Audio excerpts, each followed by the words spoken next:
hidup saya tuh penuh dengan dinamika dan penuh dengan gejolak sebetulnya. Jadi waktu SD itu saya nerd banget lah sampai SMP. Ya, selalu juara satu minimal ya, paling apes tuh juara tiga SD. Ya, juara satu, juara dua, juara tiga. SMP, nah udah mulai tuh ya jadi 10 besar gitu. SMA, wah itu masa-masa pencarian jati diri. Saya ikutin semua, mulai dari vokal grup, taekwondo, organisasi, main, pesta, itu saya all out lah di situ. Nah, jadi belajarnya so-so, biasa-biasa aja tuh, kelas 1, kelas 2. Tapi saya lulus SMA dengan nilai yang sangat bagus, dengan NEM yang sangat tinggi, dan mungkin 10 besar di SMA saya gitu ya. Dan itu karena pada dasarnya saya tuh senang belajar gitu. Tetapi ketika SMA ya nggak pernah juara. Ya. Kalau soal pendidikan, sejak tahun lalu kita menjalankan sistem pendaftaran online. Jadi kalau selama ini kalau anak-anak masuk SMP atau SMA itu urusannya panjang. Kadang-kadang harus ada kata BLC misalnya, harus deketin orang kuat, pejabat, ada titipan. Nah sekarang semuanya lewat online. Jadi bisa daftar, selama nilainya bagus dan lewat dari passing grade pasti dia bisa masuk. Siapapun itu, no matter what. Ya, mau anaknya tugas sampah, kebersihan, anaknya supir angkot, tapi kalau nilainya bagus bisa masuk. Kalau tadinya agak sulit karena tidak transparan gitu. Generasi sekarang itu generasi dengan jutaan kesempatan ya.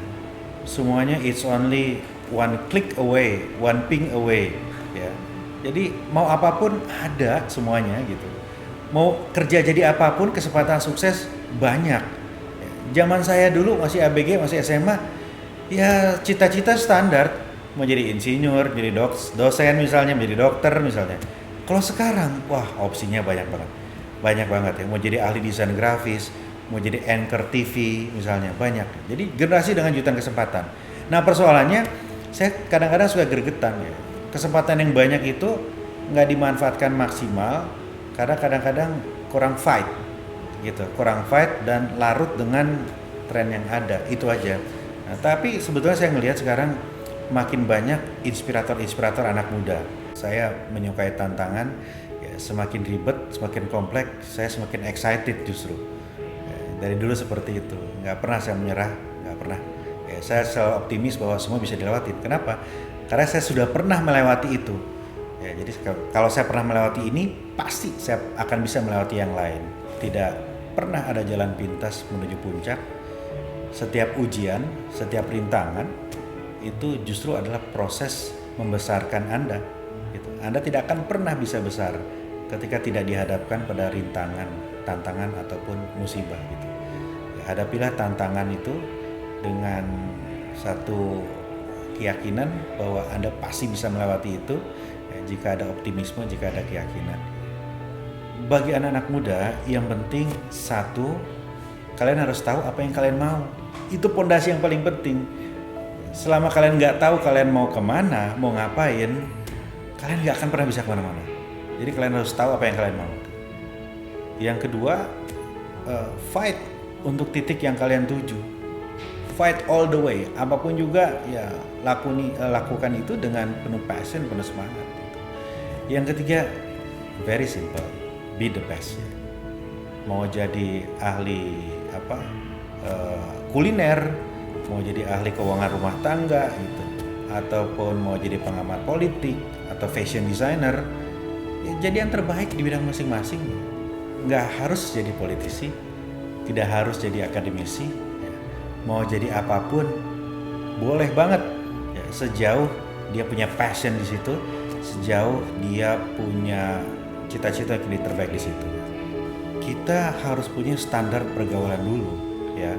Bergaul boleh dengan siapa aja, boleh bergaul dengan siapa aja, kenal, punya teman boleh, tetapi kita harus punya barrier, kita harus punya filter gitu, untuk mana yang harus kita jaga, cukup kenal gitu ya. Apalagi orang-orang yang sebetulnya bisa membahayakan buat kita, memberikan pengaruh tidak baik gitu.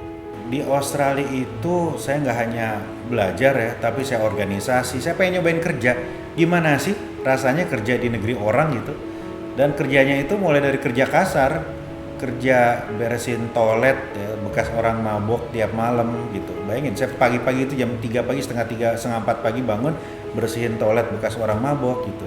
Kemudian ngitungin mobil lewat pakai ceklekan ya, itu sampai teler banget mata saya gitu. Jadi pelan-pelan kita melakukan digitalisasi terhadap semua fungsi pelayanan pemerintahan. Jadi sekarang saya memiliki satu perangkat yang disebut dengan Bogor Green Room. Nah, di Bogor Green Room ini kita bisa memantau perkembangan traffic di Kota Bogor. Jadi titik-titik macet itu saya nggak usah belusukan, saya bisa lihat dari Bogor Green Room ataupun dari gadget saya gitu. Kemudian banyak misalnya warga yang mengeluh karena mereka sakit tetapi dibilang rumah sakitnya penuh. Nah, melalui teknologi ini saya bisa tahu hari ini rumah sakit A misalnya itu penuh atau enggak kamarnya. Jadi nggak bisa lagi mendapatkan informasi yang keliru. Dan banyak hal lagi yang bisa kita mudahkan oleh teknologi. Membayar pajak bisa secara online misalnya. Kemudian saya juga bisa memonitor pemasukan lewat pajak dari restoran, kafe, gitu saya bisa monitor. Jadi kira-kira teknologi ini akan mengantarkan kita menuju kota yang cerdas dengan warga yang cerdas juga. Jadi saya singkat menjadi 3 kata, teknologi untuk efisiensi, teknologi untuk transparansi, dan teknologi untuk partisipasi.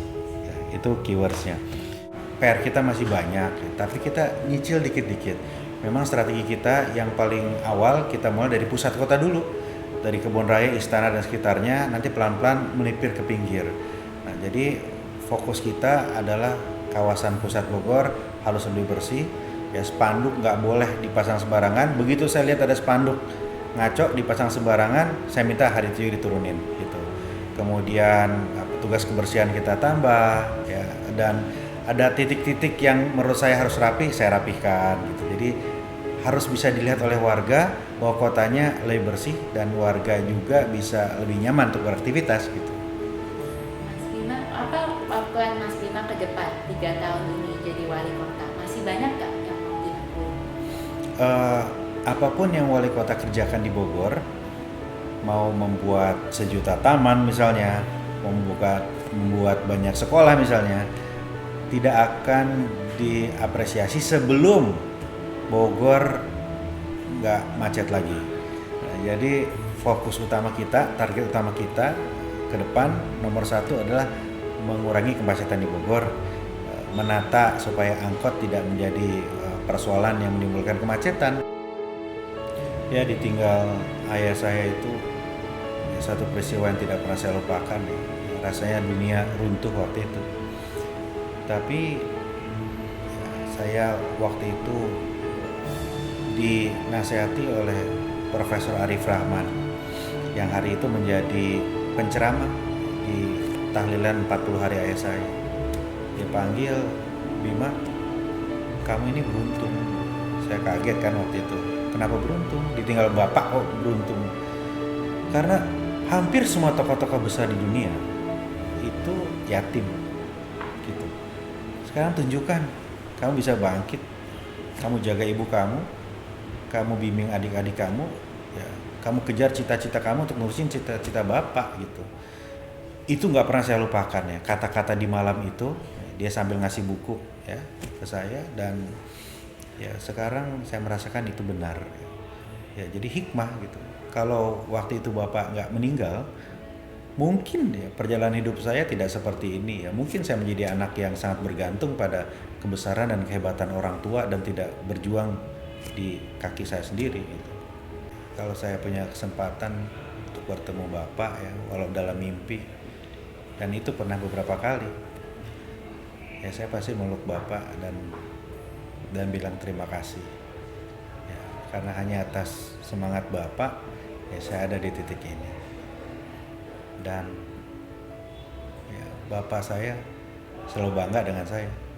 Saya yakin kalaupun saya tidak jadi wali kota, kalaupun saya hanya jadi dosen biasa dengan gaji yang sangat juga biasa, pasti bapak akan selalu bangga selama saya menjadi yang terbaik di bidang saya dan memberikan yang terbaik bagi lingkungan sekitar saya.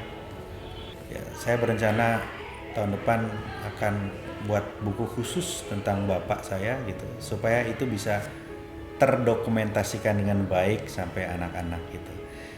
Saya selalu menyontohkan gitu ke anak-anak saya gitu, bahwa kakeknya adalah orang yang sangat bersih, tidak pernah korupsi.